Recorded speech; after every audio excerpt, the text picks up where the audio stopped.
وإذا مس الناس ضر دعوا ربهم منيبين إليه ثم إذا أذاقهم منه رحمة إذا فريق منهم بربهم يشركون ليكفروا بما آتيناهم فتمتعوا فسوف تعلمون أم أنزلنا عليهم سلطانا فهو يتكلم بما كانوا به يشركون وإذا أذقنا الناس رحمة فرحوا بها وإن تصبهم سيئة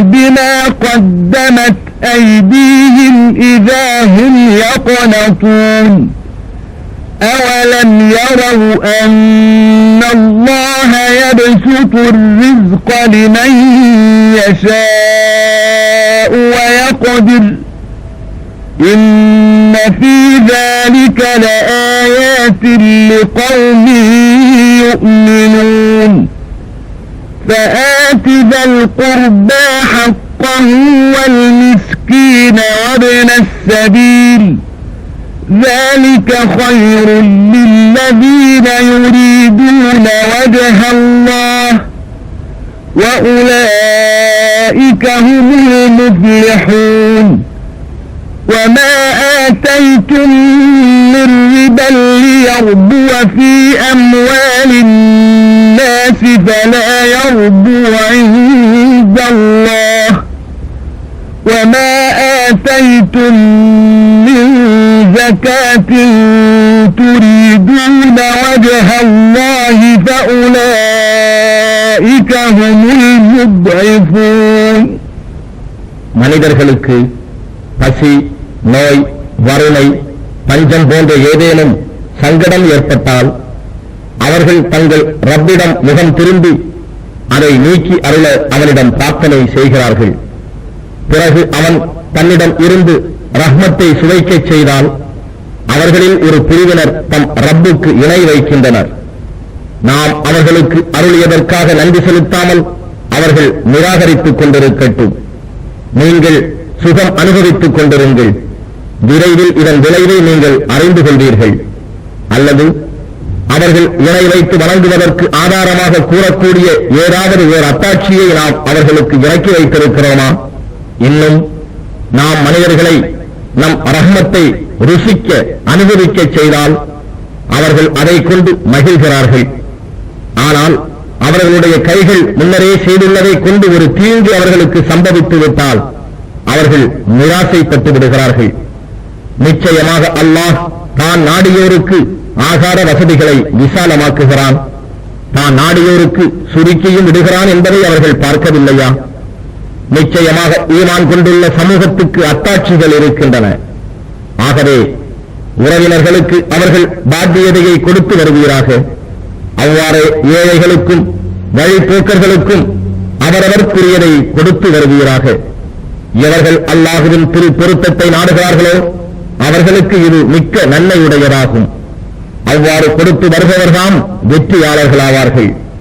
எதை மற்ற மனிதர்களுடைய முதல்களுடன் சேர்ந்து உங்கள் செல்வம் பெருகும் பொருட்டு நீங்கள் வட்டிக்கு விடுவீர்களானால் அது அல்லாஹுவிடம் பெருகுவதில்லை. ஆனால் அல்லாஹுவின் திரு பொருத்தத்தை நாடி ஜக்காத்தாக எதை நீங்கள் கொடுக்கிறீர்களோ அது அல்லாஹுவிடத்தில் பெருகும். அவ்வாறு கொடுப்போர்தாம் தம் நற்கூலியை இரட்டிப்பாக்கிக் கொண்டவர்கள் ஆவார்கள். الله الذي خلقكم ثم رزقكم ثم يميتكم ثم يحييكم هل من شركائكم من يفعل من ذلكم من شيء سبحانه وتعالى عما يشركون ظهر الفساد في البر والبحر بما كسبت أيدي الناس ليذيقهم بعض الذي عملوا لعلهم يرجعون قل سيروا في الأرض فانظروا كيف كان عاقبة الذين من قبل كان أكثرهم مشركين فأقم وجهك للدين القيم من قبل أن يأتي يوم لا مرد له من الله يومئذ يصدعون من كفر فعليه كفره ومن عمل صالحا فلأنفسهم يمهدون ليجزي الذين آمنوا وعملوا الصالحات من فضله إنه لا يحب الكافرين அல்லாஹ் தான் உங்களை படைத்தான், பின் உங்களுக்கு உணவு வசதிகளை அளித்தான். அவனே பின்னர் உங்களை மரிக்கச் செய்கிறான், பிறகு அவனே உங்களை உயிர்ப்பிப்பான். இவற்றில் ஏதேனும் ஒன்றை செய்யக்கூடியதாக உங்கள் இணை தெய்வங்கள் இருக்கிறதா? அல்லாஹ் மிகவும் தூயவன், அவர்கள் இணை வைப்பதை விட்டும் மிகவும் உயர்ந்தவன். மனிதர்களில் கைகள் தேடிக்கொண்ட தீச்செயல்களின் காரணத்தால் கடலிலும் தரையிலும் நாசமும் குழப்பமும் தோன்றின. தீமைகளிலிருந்து அவர்கள் திரும்பிவிடும் பொருட்டு அவர்கள் செய்தார்களே தீவினைகள், அவற்றில் சிலவற்றை உலகிலும் அவர்கள் சுவைக்கும்படி அவன் செய்கிறான். பூமியில் நீங்கள் சுற்றித் திரிந்து உங்களுக்கு முன் இருந்தவர்களின் முடிவு என்ன ஆயிற்று என்பதை நீங்கள் கவனித்து பாருங்கள். அவர்களில் பெரும்பாலோர் இணை வைப்பவர்களாக இருந்தனர் என்று நபியே நீர் கூறும். ஆகவே அல்லாஹுவிடம் இருந்து எவரும் தடுத்து நிறுத்த முடியாத அந்த தீர்ப்பு நாள் வருவதற்கு முன் நீர் உன் முகத்தை நிலையான மார்க்கத்தில் நிலைநிறுத்துவீராக. அந்நாளில் அவர்கள் நல்லோர் தீயோர் என பிரிந்து விடுவார்கள். நிராகரிப்பவன் தன் நிராகரிப்பின் விளைவை அனுபவிப்பான். எவர் சாலிகான நல்ல அமல்களை செய்கின்றாரோ அவர்கள் தங்களுக்கே நன்மையை சித்தப்படுத்திக் கொள்கிறார்கள். ஈமான் கொண்டு சாலிகான நல்ல அமல்கள் செய்தவர்களுக்கே அவன் தன் அருளிலிருந்து நற்கூலி கொடுக்கின்றான். நிச்சயமாக அல்லாஹ் நிராகரிப்போரை நேசிக்க மாட்டான். ومن آياته أن يرسل الرياح مبشرات وليذيقكم من رحمته ولتجري الفلك بأمره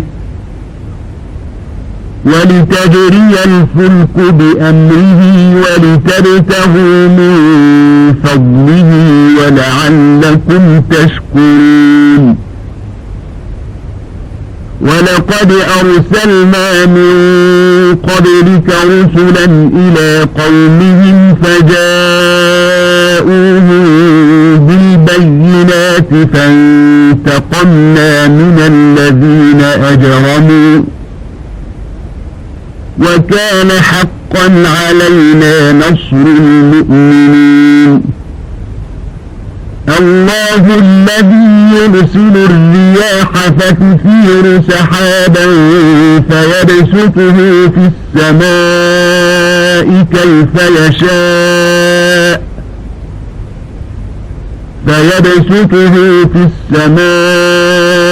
كيف يشاء ويجعله كسفا فترى الودق يخرج من خلاله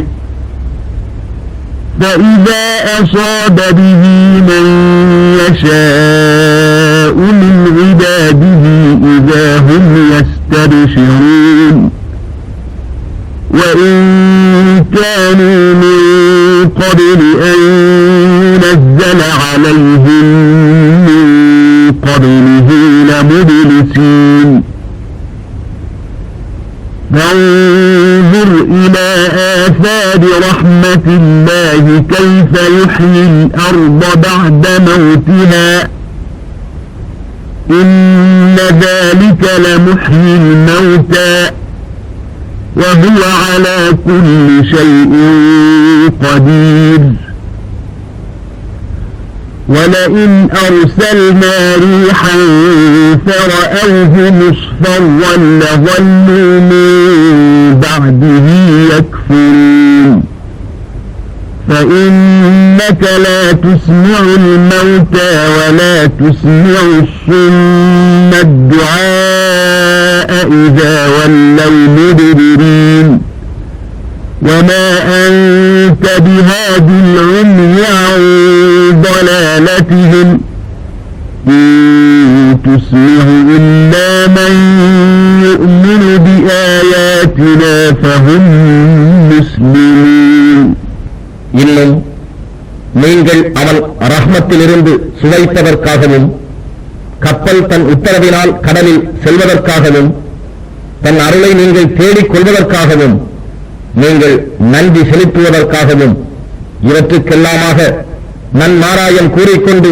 வருபவையாக காற்றுகளை அனுப்புகிறானே அதுவும் அவன் அத்தாட்சிகளில் உள்ளதாகும். மேலும் நிச்சயமாக நாம் உமக்கு முன்னால் தூதர்களை அவர்களுடைய சமூகத்தினரிடம் அனுப்பியிருக்கிறோம். அவர்களும் தெளிவான அத்தாட்சிகளுடன் அவர்களிடத்தில் வந்தார்கள். பிறகு அத்தூதர்களை பொய்ப்பிக்க முற்பட்ட குற்றவாளிகளிடம் பழி வாங்கினோம். மேலும் மோமீன்களுக்கு உதவி புரிதல் நம் கடமையாகும். அல்லாஹ்தான் காற்றுகளை அனுப்பி அவற்றால் மேகத்தை ஓட்டி பிறகு அதை தான் நாடியபடி வானத்தில் பரத்தி பல துண்டங்களாகவும் ஆக்கிவிடுகிறான். அதன் மத்தியிலிருந்து மழை வெளியாவதை நீர் பார்க்கிறீர். பிறகு அவன் அதை தன் அடியார்களில் தான் நாடியவர்கள் மீது வந்தடையச் செய்யும் போது அவர்கள் மகிழ்ச்சியான நற்செய்தி வருகிறார்கள். எனினும் அவர்கள் மீது அம்மழையானது இறங்குவதற்கு முன்னரும் அதற்கு முன்னரும் மழையின்மையால் அவர்கள் முற்றிலும் நிராசைப்பட்டிருந்தனர். நபியே, அல்லாஹ்வுடைய ரஹ்மத்தின் இத்தகைய அத்தாட்சிகளை சிந்தித்து பார்ப்பீராக. வறண்டு மரித்த பிறகு பூமியை அவன் எவ்வாறு உயிர்ப்பிக்கின்றான்? இவ்வாறே மரித்தவர்களையும் அவன் நிச்சயமாக உயிர்ப்பிப்பவனாக இருக்கின்றான். மேலும் அவன் எல்லா பொருட்கள் மீதும் பேராற்றல் உடையவன். ஆனால் வறண்ட ஒரு காற்றை நாம் அனுப்பி அவர்கள் அதன் காரணத்தினால் பயிர்கள் உலர்ந்து மஞ்சள் நிறமாவதை பார்த்தால் அதன் பின் முன்னர் மழை அனுப்பியதற்கு நன்றி மறந்து நிராகரிப்போராகவே இருந்து விடுகின்றனர். ஆகவே நபியே, மரித்தவர்களையும் நிச்சயமாக நீர் கேட்கச் செய்ய முடியாது. உம்முடைய அழைப்பை புறக்கணித்து திரும்பிவிடும் செவிடர்களையும் உம்முடைய அழைப்பை நிச்சயமாக நீர் கேட்கச் செய்ய முடியாது. இன்னும் குருடர்களையும் அவர்களுடைய வழிகேட்டிலிருந்து நேர்வழியில் திருப்புவராகவும் நீர் இல்லை. முற்றிலும் வழிபட்டவர்களாக நம்முடைய வசனங்களின் மீது ஈமான் கொள்பவர்களை தவிர மற்ற எவரையும் உம் அழைப்பை கேட்கச் செய்ய முடியாது.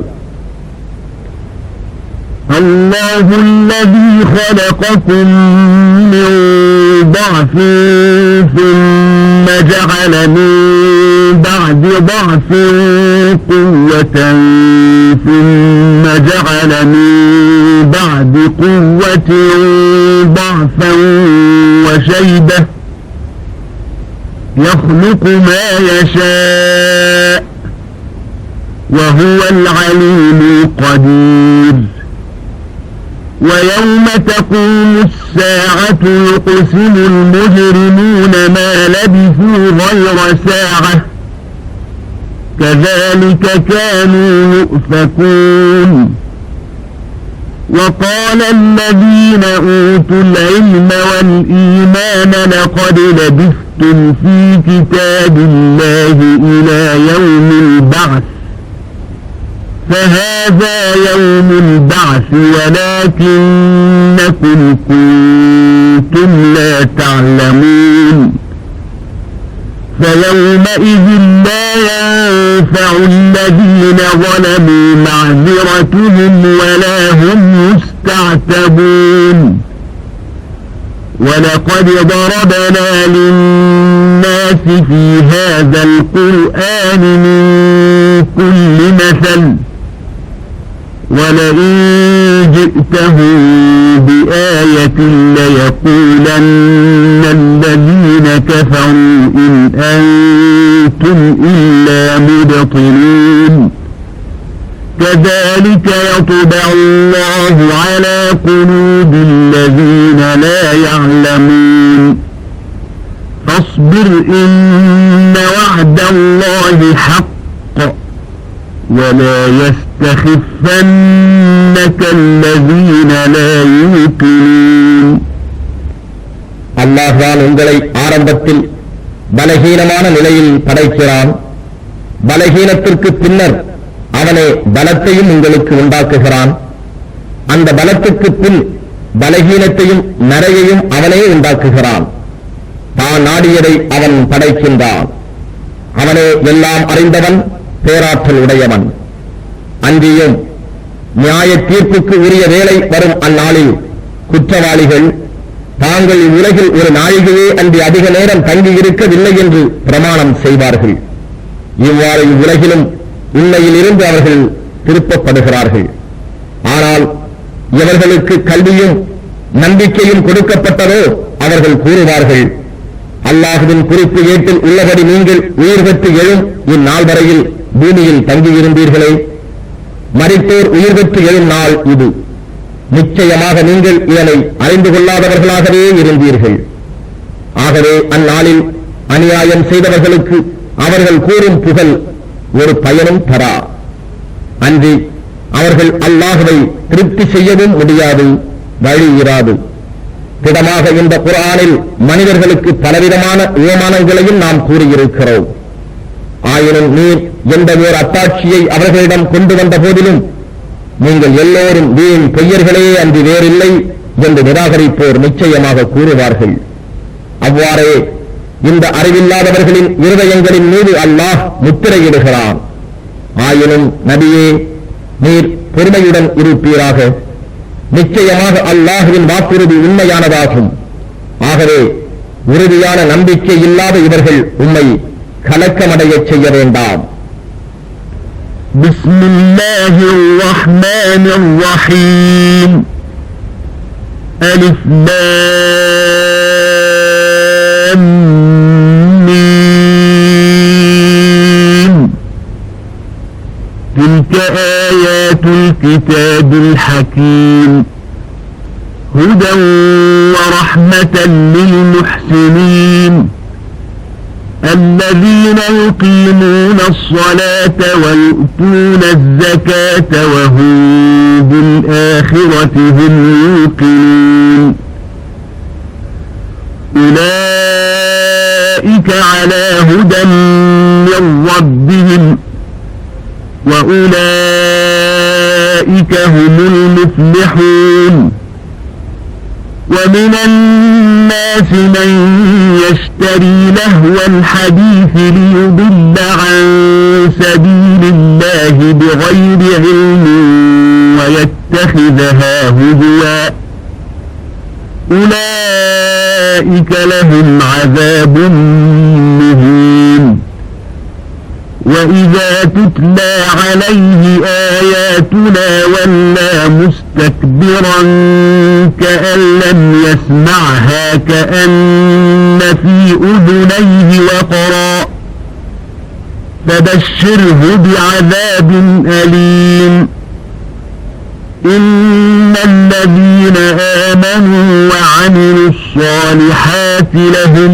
جنات النعيم خالدين فيها وعد الله حقا وهو العزيز الحكيم خلق السماوات بغير عمد ترونها وألقى في الأرض رواسي أن تميد بكم وبث فيها من كل دابة وأنزلنا من السماء ماء فأنبتنا فيها من كل زوج كريم هذا خلق الله فأروني ماذا خلق الذين من دونه بل الظالمون في ضلال مبين. அளவற்ற அருளாளனும் நிகரற்ற அன்புடையவனுமாகிய அல்லாஹ்வின் திருப்பெயரால் துவங்குகின்றேன். அலிஃப் லாம் மீம். இவை ஞானம் நிறைந்த வேதத்தின் வசனங்களாகும். இது நன்மை செய்வோருக்கு நேர் வழிகாட்டியாகவும் அருளாகவும் இருக்கிறது. அவர்கள் எத்தகையோர் என்றால், தொழுகையை உறுதியாக முறைப்படி கடைபிடித்து எழுதுவார்கள், ஜகாத்தும் கொடுத்து வருவார்கள், இன்னும் மறுமையை உறுதியாக நம்புவார்கள். இவர்கள்தான் தம் இறைவனின் நேர்வழியில் இருப்பவர்கள். நிச்சயமாக இவர்களே வெற்றியாளர்கள். இவர்கள் தவிர மனிதர்களில் சிலர் இருக்கின்றார்கள். அவர்கள் அறிவில்லாமல் வீணான பேச்சுகளை விலைக்கு வாங்கி அவற்றால் மக்களை அல்லாஹ்வின் பாதையிலிருந்து வழிகெடுக்கவும் அல்லாஹ்வின் பாதையை பரிகாசமாக்கிக் கொள்ளவும் முயல்கிறார்கள். இத்தகையோருக்கு இழிவு தரும் வேதனை உண்டு. அத்தகையவனுக்கு நம்முடைய வசனங்கள் ஓடி காண்பிக்கப்பட்டால் அவன் அவற்றை கேட்காதவனே போல், அவன் இரு காதுகளிலும் செவிட்டுத்தனத்தின் வடு இருப்பது போல் பெருமை கொண்டவனாக திரும்பி விடுகிறான். ஆகவே அவனுக்கு நோவினை செய்யும் வேதனை உண்டு என்று நபியே நேர் நற்செய்தி கூறுவீராக. நிச்சயமாக ஈமான் கொண்டு சாலிகான நல்ல அமல் செய்தவர்களுக்கு பாக்கியமுள்ள சுவனபதிகள் உண்டு. அவர்கள் அங்கு எந்தென்றும் தங்குவார்கள். அல்லாஹ்வின் வாக்குறுதி உண்மையானது. அவன் மிகுந்த வல்லமையுடையவன், ஞானம் மிக்கோர். அவன் வானங்களை தூண்களின்றியே படைத்துள்ளான். அதனை நீங்களும் பார்க்கிறீர்கள். உங்களுடன் பூமி அசையாதிருப்பதற்காக அவன் அதன் மேல் உறுதியாக நிறுத்தினான். மேலும் அதன் மீது எல்லா விதமான பிராணிகளையும் அவன் பரவவிட்டிருக்கின்றான்.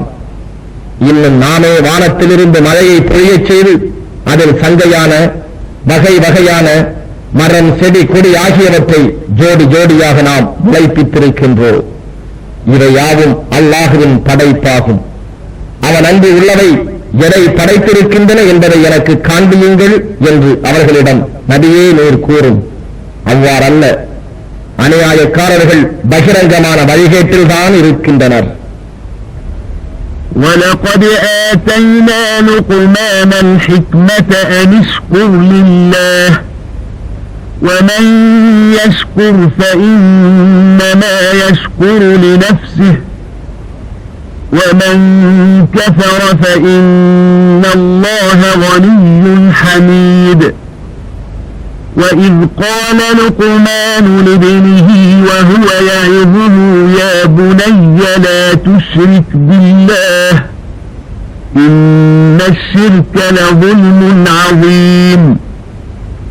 وَوَصَّيْنَا الْإِنسَانَ بِوَالِدَيْهِ حَمَلَتْهُ أُمُّهُ وَهْنًا عَلَى وَهْنٍ وَفِصَالُهُ في عامين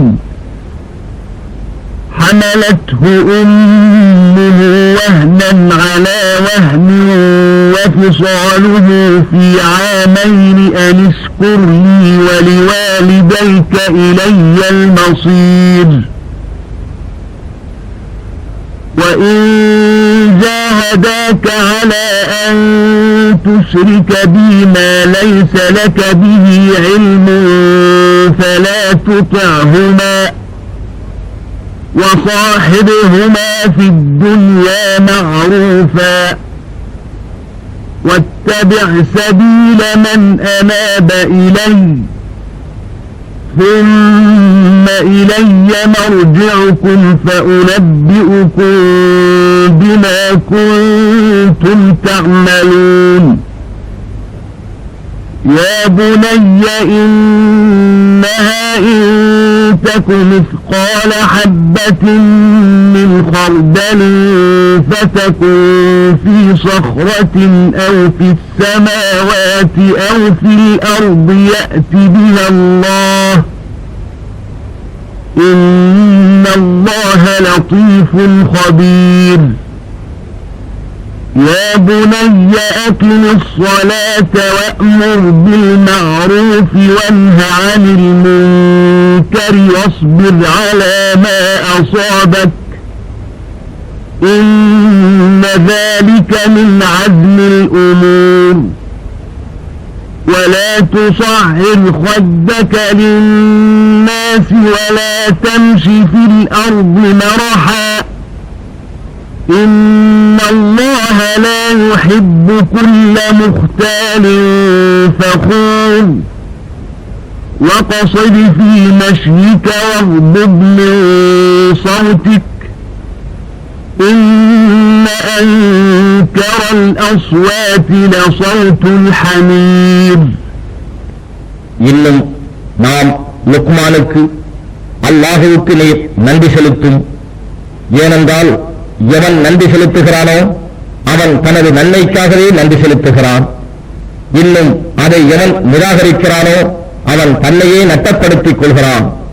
நிச்சயமாக அல்லாஹ் எவரிடத்திலிருந்தும் தேவையில்லாதவன், புகழப்படுபவன் என கூறி நிச்சயமாக ஞானத்தை கொடுத்தோ. இன்னும் லுக்மான் தம் புதல்வருக்கு, என் அருமை மகனே, நீர் அல்லாஹுவுக்கு இணை வைக்காதே, நிச்சயமாக இணை வைத்தல் மிக பெரும் அநியாயமாகும் என்று நல்லுபதேசம் செய்து கூறியதை நினைவுபடுத்துவீராக. நாம் மனிதனுக்கு தன் பெற்றோர் இருவருக்கும் நலம் செய்ய வேண்டியது பற்றி நல்லுபதேசம் செய்து போதித்தோம். அவனுடைய தாய் பலகீனத்தின் மேல் பலகீனம் கொண்டவளாக கர்ப்பத்தில் அவனை சுமந்தாள். இன்னும் அவனுக்கு பால்குடி மறத்தல் 2 வருடங்கள் ஆகின்றன. ஆகவே நீ எனக்கும் உன் பெற்றோருக்கும் நன்றி செலுத்துவாயாக. என்னிடமே உன்னுடைய மீளுதல் இருக்கிறது. ஆனால் நீ எது பற்றி அறிவு ஆதாரம் பெற்றவனாக இல்லையோ அதனை எனக்கு இணை வைக்குமாறு உன்னிடம் முயல்வார்களானால் அப்போது நீ அவ்விருவருக்கும் வழிபட வேண்டாம். ஆனால் நீ மற்றும் நன்மையானவற்றில் அவ்விருவருடனும் கனிவுடன் இசைந்து வாழ். யாவற்றிலும் என்னையே நோக்கி நிற்போரின் வழியையே நீ பின்பற்றுவாயாக. பின்னர் உங்கள் அனைவருடைய மீளுதலும் என்னிடமே ஆகும். நீங்கள் என்ன செய்து கொண்டிருந்தீர்கள் என்பதை அப்போது நான் உங்களுக்கு அறிவிப்பேன். லுக்மான் தம் புதல்வரிடம், என் அருமை மகனே, நன்மையோ தீமையோ அது ஒரு கடுகின் வித்து அளவே எடையுள்ளது ஆயினும் அது கற்பாறைக்குள் இருந்தாலும் அல்லது வானங்களில் இருந்தாலும் அல்லது பூமிக்குள்ளே இருந்தாலும் அல்லாஹ் அதையும் வெளியே கொண்டு வருவான்.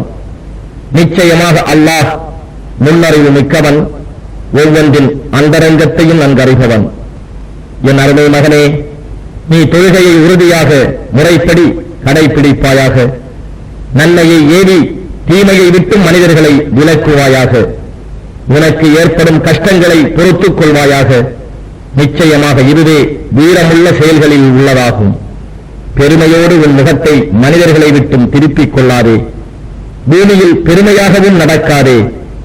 அகப்பெருமைக்காரர், ஆணவம் கொண்டோர் எவரையும் நிச்சயமாக அல்லாஹ் நேசிக்க மாட்டான். உன் நடையிலே மிக வேகமாகவோ அதிக சாவதானமாகவோ இல்லாமல் நடுத்தரத்தை மேற்கொள். உன் குரலையும் தாழ்த்திக்கொள்.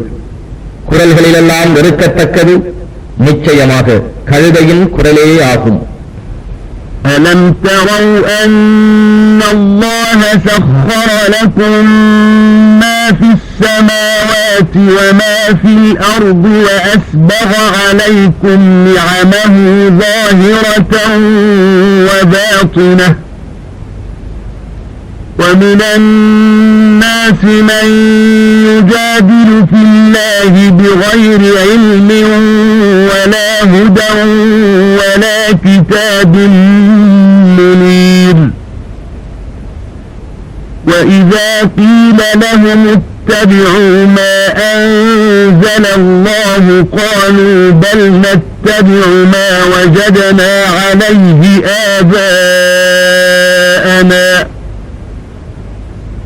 أَوَلَوْ كَانَ الشَّيْطَانُ يَدْعُوهُمْ إِلَى عَذَابِ السَّعِيرِ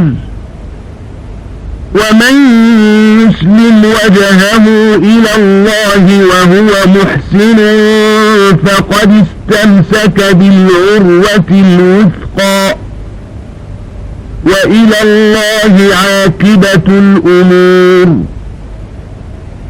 وَمَن كَفَرَ فَلَا يَحْزُنكَ كُفْرُهُ إلينا مرجعهم فننبئهم بما عملوا إن الله عليم بذات الصدور نمتعهم قليلا ثم نضطرهم إلى عذاب غليظ ولئن سألتهم من خلق السماوات والأرض ليقولن الله قل الحمد لله بل أكثرهم لا يعلمون. நிச்சயமாக அல்லாஹ் வானங்களில் உள்ளவற்றையும் பூமியில் உள்ளவற்றையும் உங்களுக்கு வசப்படுத்தி இருக்கிறான் என்பதையும் இன்னும் தன் அருட்கொடைகளை உங்கள் மீது புறத்திலும் அகத்திலும் நிரம்பச் செய்திருக்கிறான் என்பதையும் நீங்கள் அறியவில்லையா? ஆயினும் மக்களில் சிலர் இருக்கிறார்கள், அவர்கள் போதிய கல்வி அறிவு இல்லாமலும் நேர்வழி இல்லாமலும் வெளிமிக்க வேதம் இல்லாமலும் அல்லாஹ்வை குறித்து தர்க்கம் செய்கின்றனர். அல்லாஹ் இறக்கி வைத்த வேதத்தை நீங்கள் பின்பற்றுங்கள் என அவர்களுக்கு சொல்லப்பட்டால் அவர்கள் அப்படி அல்ல, நாங்கள் எங்களுடைய மூதாதையர்களை எதில் கண்டோமோ அதைத்தான் நாங்கள் பின்பற்றுவோம் என்று கூறுகிறார்கள். அவர்களை ஷைத்தான் கொழுந்துவிட்டு எரியும் நரக நெருப்பின் பக்கம் அழைத்தாலுமா பின்பற்றுவர்? எவன் தன் முகத்தை முற்றிலும் அல்லாஹுவின் பக்கமே திருப்பி நன்மை செய்து கொண்டிருக்கிறானோ அவன் நிச்சயமாக கெட்டியான கயிற்றை பலமாக பற்றி பிடித்துக் கொண்டான். இன்னும் காரியங்களின் முடிவெல்லாம் அல்லாஹுவிடமே உள்ளது. நபியே, எவன் நிராகரிப்பானோ அவனுடைய நிராகரிப்பு உன்னை விசனப்படுத்த வேண்டாம். அவர்களின் மீளுதல் நம்மிடத்தில் தான் இருக்கிறது. அவர்கள் என்ன செய்து கொண்டிருந்தார்கள் என்பதை அப்பொழுது நாம் அவர்களுக்கு அறிவிப்போம். நிச்சயமாக அல்லாஹ் இருதயங்களில் உள்ளவற்றை நன்கு அறிபவன். அவர்களை நாம் சிறிது சுழிக்கச் செய்வோம், பின்னர் நாம் அவர்களை மிகவும் கடுமையான வேதனையில் புகுமாறு நிர்பந்திப்போம். வானங்களையும் பூமியையும் படைத்தவன் யார் என்று அவர்களிடம் நீர் கேட்பீராயின் அவர்கள் அல்லாஹ் என்று நிச்சயமாக சொல்வார்கள். அல்ஹம்துலில்லாஹ், எல்லா புகழும் அல்லாஹுவுக்கே என்று நீர் கூறுவீராக. எனினும் அவர்களில் பெரும்பாலோர் அறிய மாட்டார்கள். لله ما في السماوات والأرض إن الله هو الغني الحميد ولو أن ما في الأرض من شجرة أقلام والبحر يمده من بعده 7 أبحر ما نفدت كلمات الله إن الله عزيز حكيم ما خلقكم ولا بعثكم إلا كنفس واحدة إن الله سميع بصير ألم تر أن الله يولج الليل في النهار ويولج النهار في الليل وسخر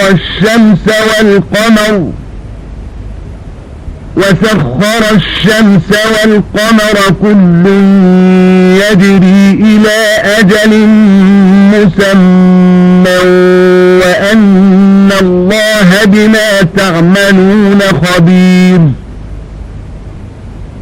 ذلك بأن الله هو الحق وأن ما يدعون من دونه الباطل وأن الله هو العلي الكبير. வானங்களில் உள்ளவையும் பூமியில் உள்ளவையும் யாவும் அல்லாஹுவுக்கே உரியன. நிச்சயமாக அல்லாஹ் எவரிடமும் தேவையற்றவன், புகழப்படுபவன். மேலும் இப்பூமியில் உள்ள மரங்கள் யாவும் நிச்சயமாக எழுதுகோள்களாகவும் கடல் நீர் முழுதும் அதனுடன் கூட மற்றும் 7 கடல்கள் அதிகமாக்கப்பட்டு மையாக இருந்த போதிலும் அல்லாஹுவின் புகழ் வார்த்தைகள் கொண்டு எழுதி முடிவுறார். நிச்சயமாக அல்லாஹ் வல்லமை உடையவன், ஞானம் மிக்கோன். மனிதர்களே, உங்களை படைப்பதும் நீங்கள் மரித்தபின் உங்களை உயிர்ப்பித்து எழுப்புவதும் ஒருவரை படைத்து அவர் மரித்தபின் உயிர் கொடுத்து எழுப்புவது போல் அன்றி வேறில்லை. நிச்சயமாக அல்லாஹ் யாவத்தையும் செவி ஏற்பவன், உற்று நோக்குபவன். திண்ணமாக அல்லாஹ் தான் இரவை பகலில் புகுத்துகிறான், பகலை இரவில் புகுத்துகிறான். இன்னும் சூரியனையும் சந்திரனையும் வசப்படுத்தினான் என்பதை நீர் பார்க்கவில்லையா? ஒவ்வொன்றும் ஒரு குறிப்பிட்ட தவணையின்படி செல்கின்றன. அன்றியும் நிச்சயமாக அல்லாஹ் நீங்கள் செய்வதற்றை நன்கறிபவன். எதனால் என்றால், பின்னமாக அல்லாஹ்வே மெய்யான இறைவனாவான். அவனை அன்றி அவர்கள் பிரார்த்திப்பவை யாவும் அசத்தியமானவை. மேலும் நிச்சயமாக அல்லாஹ்வே உன்னத மிக்கவன், மகா பெரியவன்.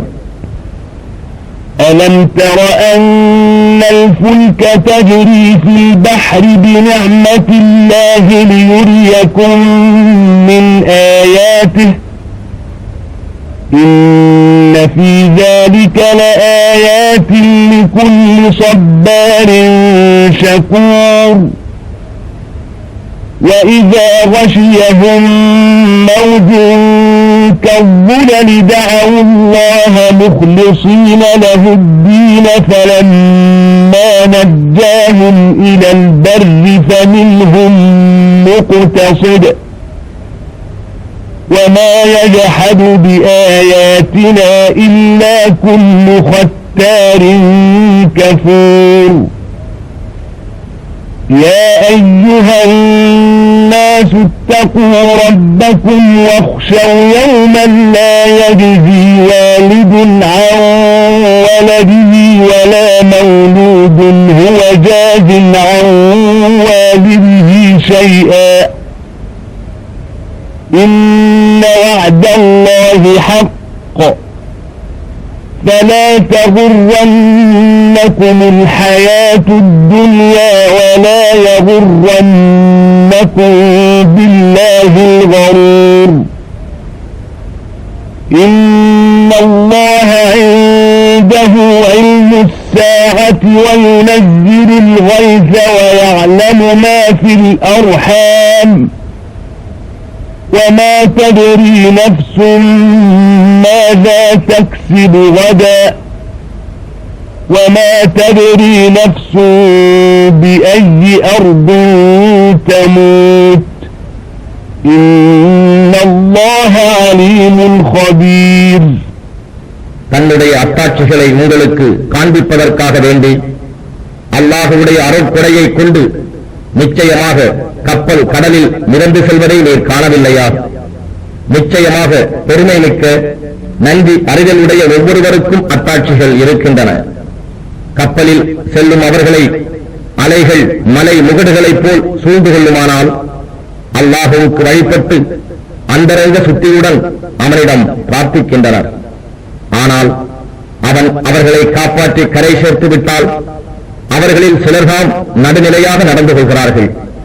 எனினும் மிகவும் நன்றி கெட்ட பெரும் துரோகிகளை தவிர வேறு எவரும் நம் அத்தாட்சிகளை நிராகரிப்பதில்லை. மனிதர்களே, உங்கள் இறைவனை அஞ்சி நடந்து கொள்ளுங்கள்.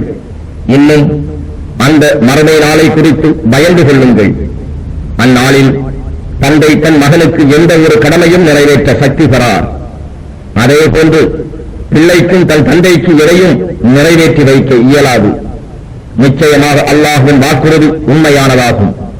ஆகவே இவ்வுலக வாழ்க்கை உங்களை மறுட்டி ஏமாற்றிவிட வேண்டாம்.